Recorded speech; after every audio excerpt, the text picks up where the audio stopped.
All right? I was looking for drugs. Beat on the door, they let me in, or I bust the door, whatever. I go around and I search the house, and I'm looking into things that drugs could be contained in, like a drawer. And boom, I pull up the drawer and there's child pornography in that drawer. Is it good? Can I get it for it? Yes. Because that child pornography was in a place that I was certain drugs could have been stashed. When you talk drugs, it really helps you out. Because you can get drugs, you can get minute, I can get in any crack in the house. But when I said stolen car, it's a pretty big item. Can't be looking in drawers.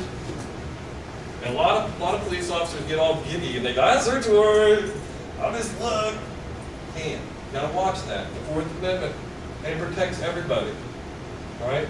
And when you become a police officer, that's the game you have chosen to play. You're going to stay within the law. Alright?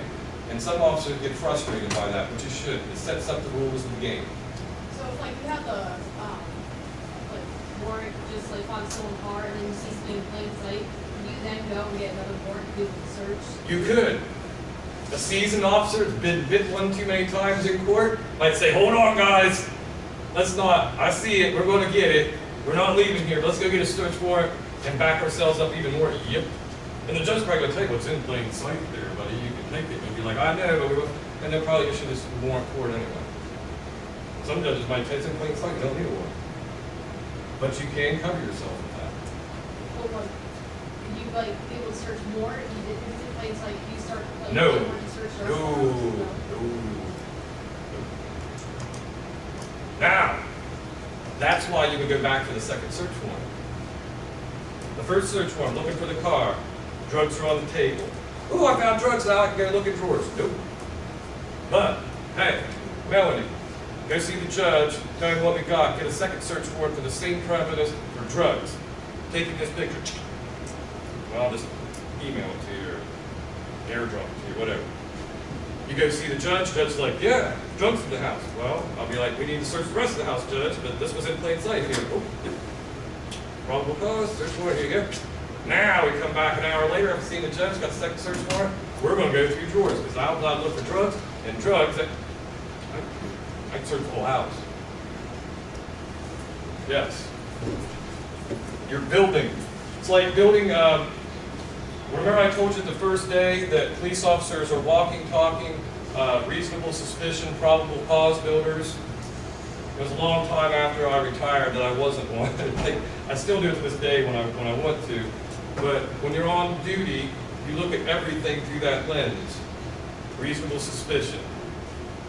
And then I build it to probable cause. And then I build that to an arrest. And that's how police officers are always thinking. Under certain circumstances, a search warrant, a warrant to search or seize property need not be obtained.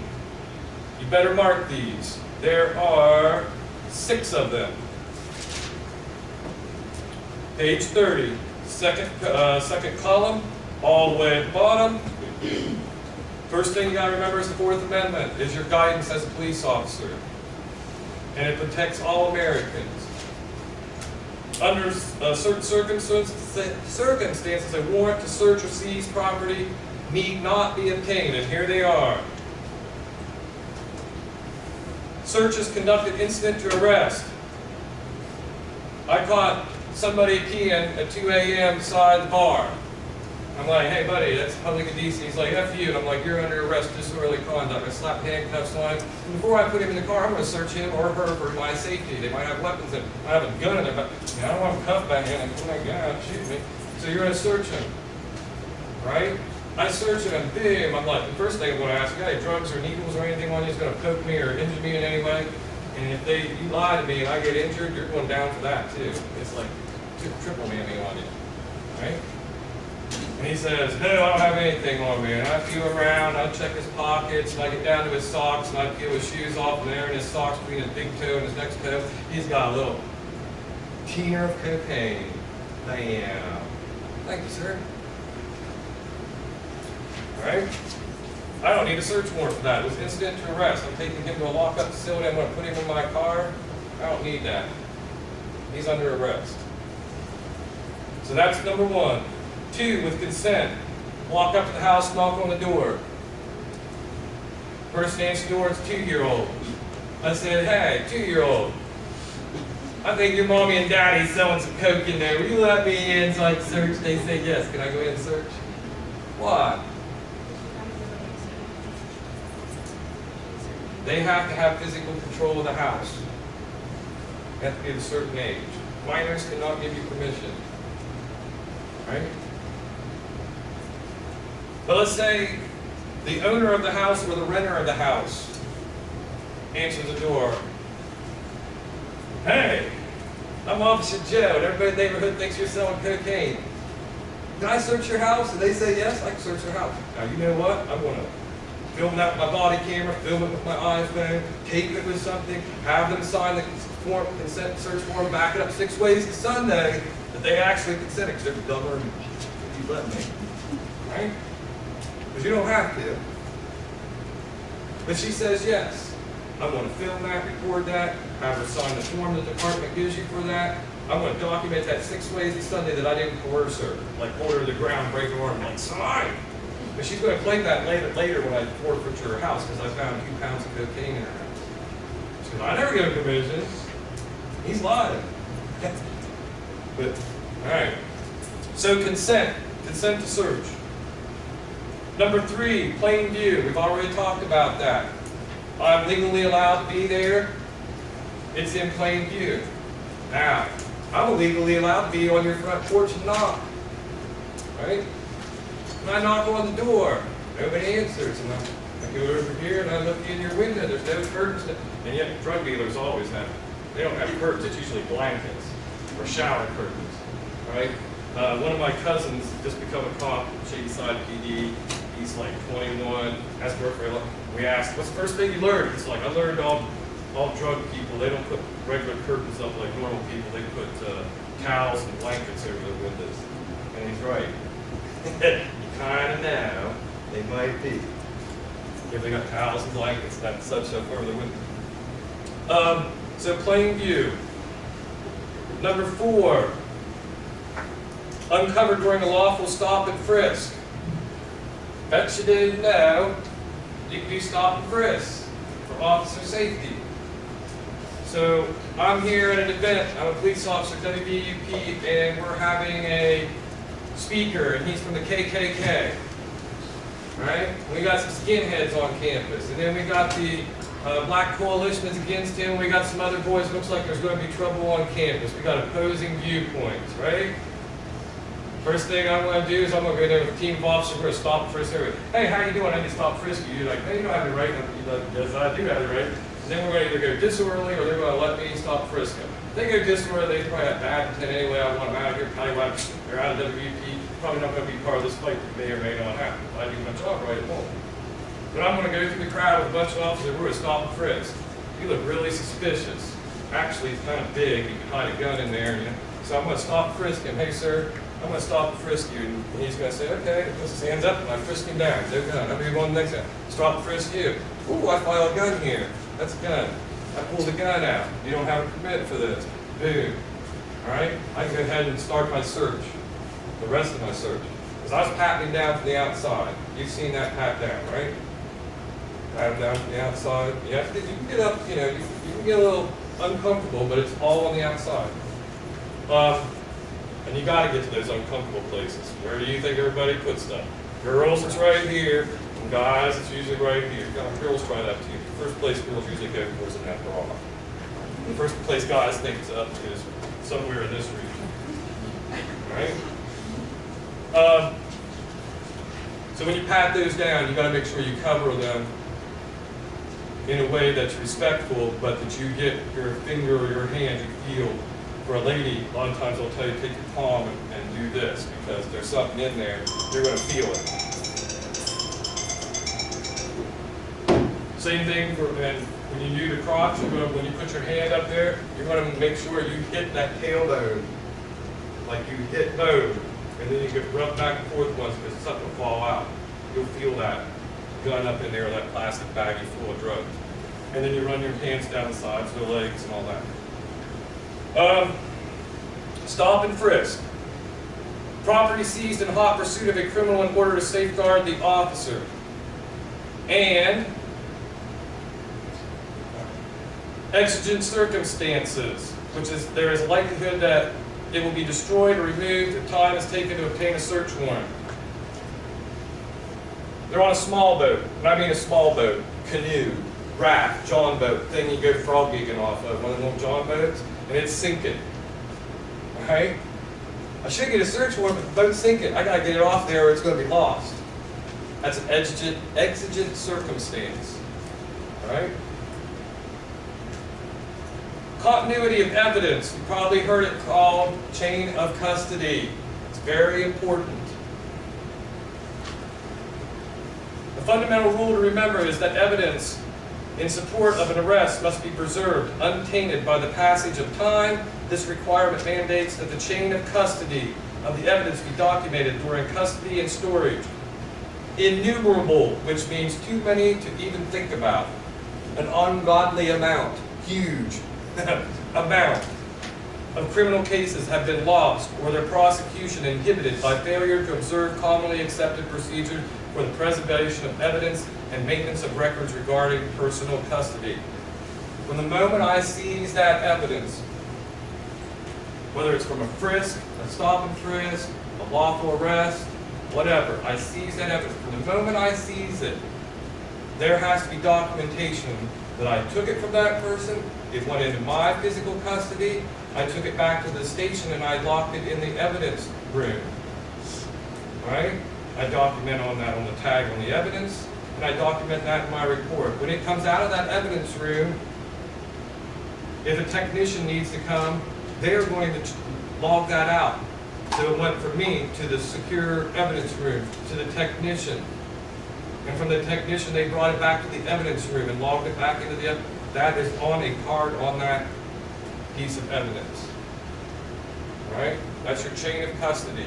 You can follow that all the way to the day that it's brought into the courtroom. And usually I, as a police officer, am going to check it back out of the evidence room and take it to court with me. It's in my control. And that evidence tag's right on there. And right at the bottom is going to be me, the time I took it out, my date, my little signature. And that defense attorney is going to look that thing up and down. Right?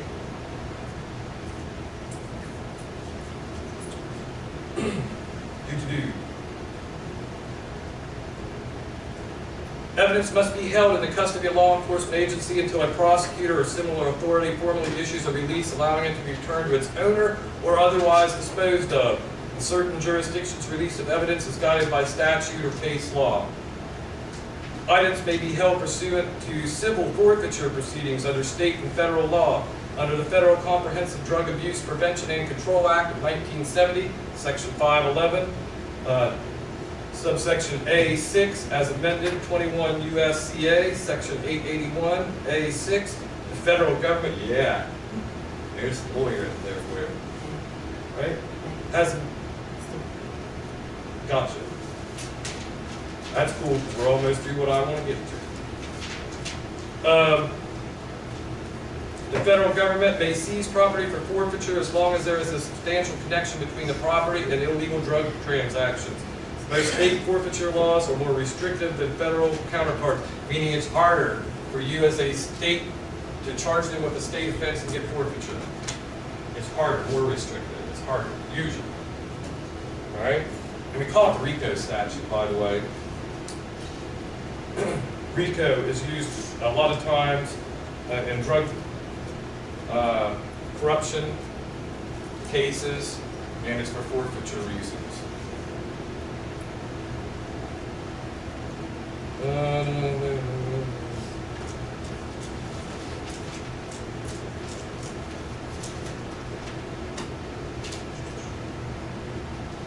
After I said that's uncle, the RICO statute.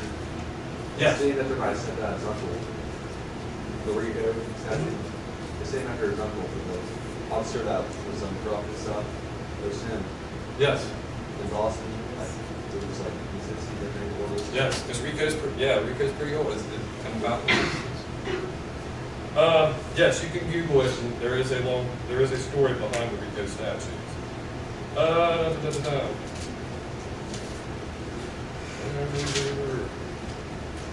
Go to page 32. We only got 15 minutes left. The officer's first responsibilities. The first officer's responsibility.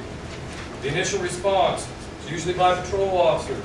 They must be prepared to initiate a preliminary investigation and carry out the functions discussed below until they are relieved by superior officers or specialists, e.g., detectives or crime scene specialists, who then assume responsibility for specific functions at the scene. Unfortunately, improper actions, again, you see how many times I've hit this in this lecture? Again, unfortunately, improper actions by responding patrol officers can cause a loss of evidence or otherwise so prejudice an investigation that a subsequent successful criminal prosecution becomes impossible. Furthermore, in some instances, improper initial actions may result in an aggravation of injuries to victims, endangerment of other officers, and even loss of life. Therefore, the responding officer must be prepared to carry out the following initial actions promptly and correctly. Actions while en route to the crime scene. Officers must be alert to the possible presence of perpetrators or perpetrators' vehicles fleeing from the scene. I laid you that out. Somebody's laying here, they're bleeding out. He runs out of the room with his knife. I know who it is. I gotta stay there and put pressure on that wound. My first responsibility is to save life.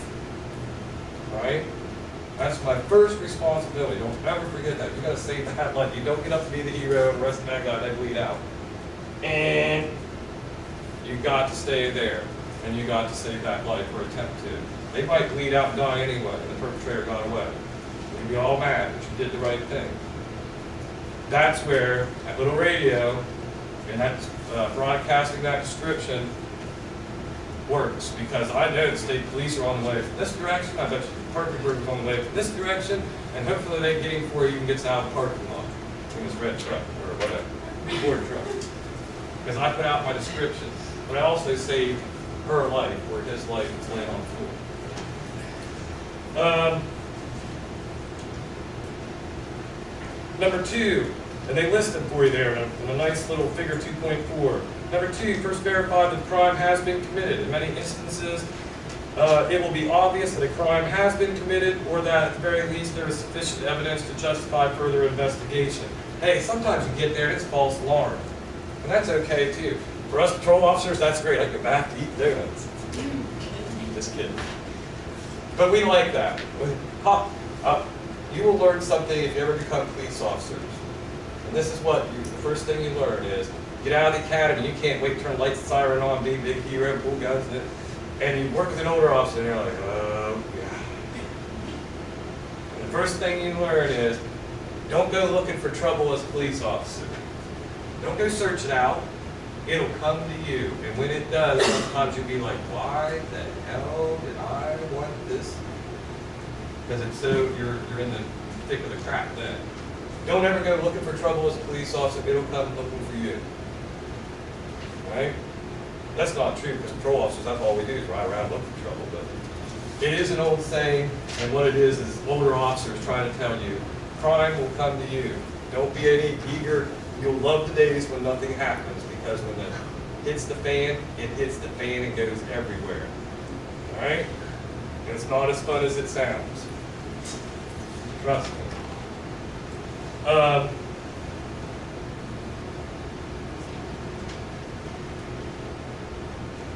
However, officers should be aware that unless the circumstances are sufficient to justify a reasonable belief that a major crime has occurred or is occurring within the dwelling, or at some other exigent situation exists, they may not enter that dwelling without a warrant. To do so risks subsequent suppression of evidence of possible civil liability. I hear the woman in there screaming, "He's got a knife, he's trying to kill me!" And she's screaming at bloody murder. Can I go in then? Yep. Now here's where you get yourself in trouble. There's some officers that are like, well, I'm the only officer here, and this dirtbag's been arrested 20 times for code violation. Nobody's yelling, but I want to go in. I heard that. Did anybody else hear that? Boom! Go in the door. That'll work. That will work for a minute. You'll get caught at it sooner or later, and you're going to look stupid when they take your badge off of you and put you in prison. Don't play that game. Officers think that sometimes. They find a loophole. They're like, I'll just lie. And it'll work. Because when you go to court, you're automatically, you're an agent of the state, your corporate testimony carries weight. We automatically assume you're telling the truth. But if you get proven by a video from the neighbor across the street that you're a big fat liar, and you wrote that in your report, your gun and your badge will probably be removed off you so fast it'll make your head spin. And if you think any other department will ever pick you up and put you back on the force again, not with that reputation. They'll probably charge you too, falsifying evidence and that kind of thing. So you're going to be go from police officer to criminal, and it can work. You can get away with it, but it won't happen all the time. Sooner or later, you start playing that game, you will get caught. Don't play that game. It's a possibility, and it can happen. I know of cases where it has happened. I know a police chief, Marcus Ferry, went to jail. He's in prison right now. He was chief of police. He did exactly that. Lie. Said he had a reason to be there, but he didn't have a reason to be there. Thought he was going to get away. He did for a while, until the truth came out that he didn't. He was lying. Don't play that game. There is a hole right there that you can put yourself through, but you will get caught sooner or later at it. And is that the kind of police officer you want to be? Hey, the crooks don't have to play by the rules. That's true. Frustrating for us police. But we play by the rules, and that's where we wear the white hats and are the good guys. Sucks sometimes. We don't catch them all because of those rules, but that's the way it is.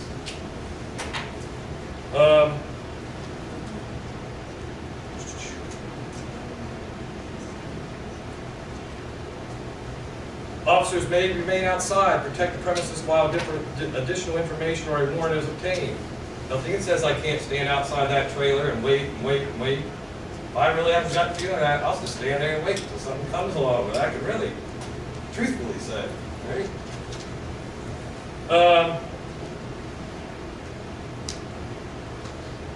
Reasonable belief that a crime has been or is being committed may be used on such various factors as information from dispatchers, statements provided by neighbors upon arrival, physical aspects of the scene, broken windows or doors, sounds from the premises indicating that crime is in progress, screams, gunshots.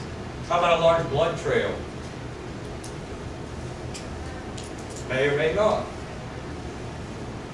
One thing you got to remember, I got to prove that in court by my testimony. And what would a reasonable person, say a jury or a judge, think of my reasoning? Well, I went to the house and there was a drop of blood there. So I busted the door down, went in. Went to the house and there was blood all over the porch. It was so big I couldn't get to the door. The puddle was, I took pictures of it, was huge. Lots of it. That might be a good reason, combined with there had been a supposed knife fight in the yard, nobody's here now, and I see that blood. Maybe there's a handprint on the door, like somebody went in, the door's locked out. I could reasonably assume there's probably somebody there dead laying on the floor. They went in there, called 911, I could kick the door in. That would be my logic. And I think I could prove that in court.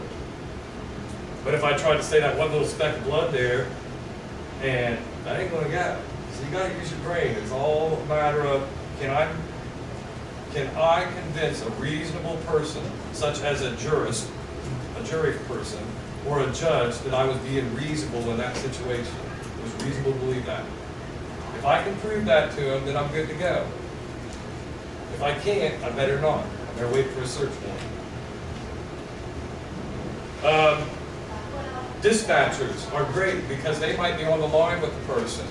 And they might tell you, hey, the person's in the closet, they're scared to death, they're whispering to me. Good, keep the door in. Now I know.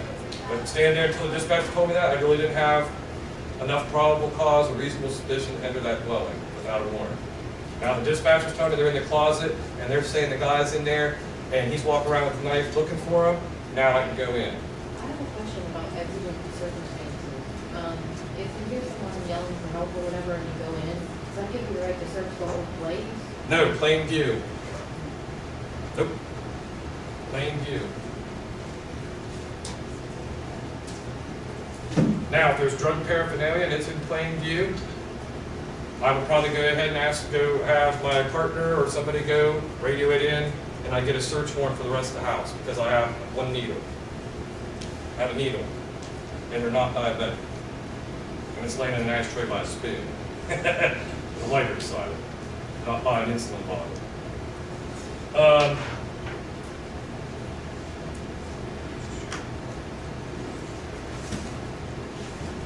Exigent circumstances, emergency circumstances, officer permitted to enter any premises, even using force if necessary, without a warrant, to conduct a protective search of the premises when the officers have reasonable grounds to believe that a person within the premises is in immediate need of assistance or the perpetrator is present.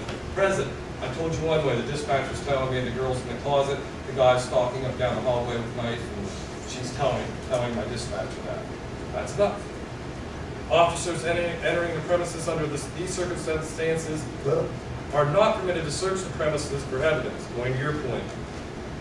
The protective search is limited by a sweep of the premises to discover victims and/or perpetrators. Any search beyond the scope of a protective sweep requires a search warrant. However, in the course of the protective sweep, evidence discovered in plain view may be seized without a warrant or noted for later removal after a warrant has been obtained. Number 3, how much time we got now? Like 3 minutes? I just wanted to get to number 7. There. And then broadcasting a flash description, I've already went over.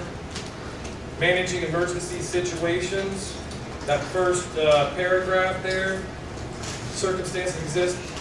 The responding officer must attend to any injured party because the preservation of life is fundamental to lives and personal safety. Told you that at the beginning of the lecture.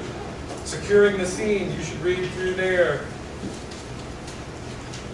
the 5 steps.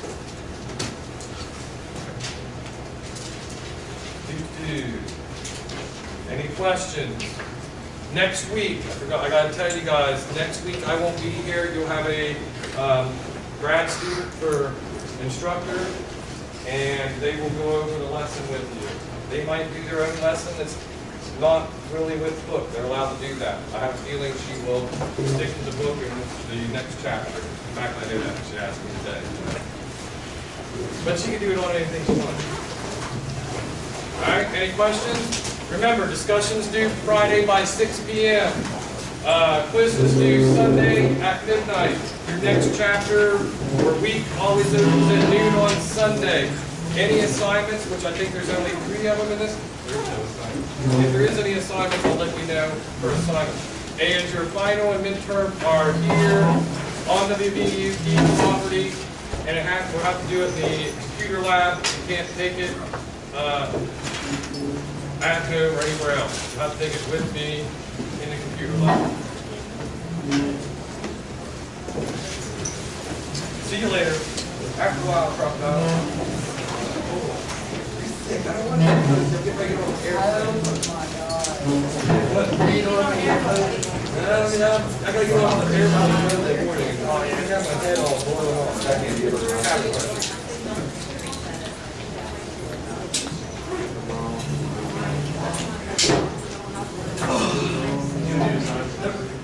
What? I think that's the reason. Which one?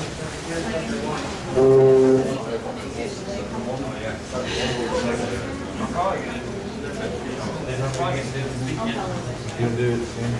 Today? No, probably not. That's the option.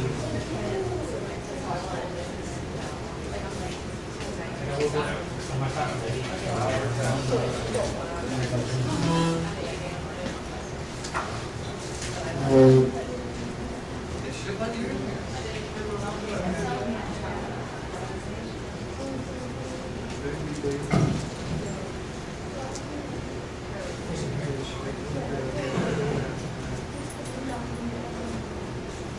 It should let you in here.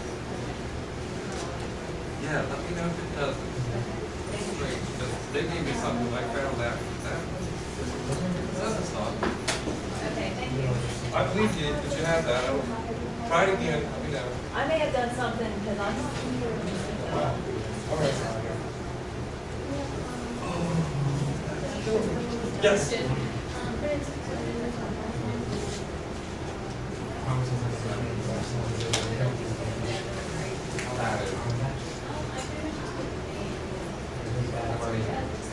I'm just fine.